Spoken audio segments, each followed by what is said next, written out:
Hi నమస్తే, నేను బండారు రామకృష్ణ.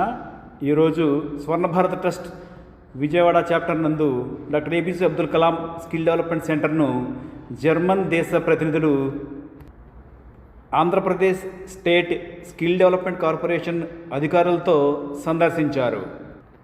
ఈ సందర్శన యొక్క ముఖ్య ఉద్దేశం ఆంధ్రప్రదేశ్లో ఉన్న స్కిల్డ్ మ్యాన్ పవర్ను తమ దేశంలో వివిధ కంపెనీలలో ఉద్యోగ కల్పనకు అవకాశాలను అన్వేషించడం.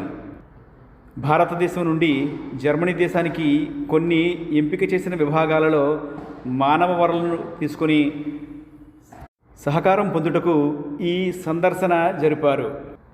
ఇక్కడ ప్లంబింగ్, ఎలక్ట్రీషియన్ తదితర విభాగాలను క్షుణ్ణంగా పరిశీలించి శిక్షణ ఇస్తున్న విధానం, ఇక్కడ శిక్షణార్థులకు భోజన వసతి సౌకర్యాల గురించి తెలుసుకోవడం జరిగింది. అలాగే శిక్షణ పూర్తయిన తర్వాత వీరికి ఇచ్చే ప్లేస్మెంట్ వివరాలను కూడా అడిగి తెలుసుకోవడం జరిగింది. సెంటర్ ఆఫ్ ఎక్సలెన్స్గా ఉన్న ఈ స్కిల్ డెవలప్మెంట్ సెంటర్ను జర్మనీ ప్రతినిధులను ఎంతగానో ఆకర్షించింది.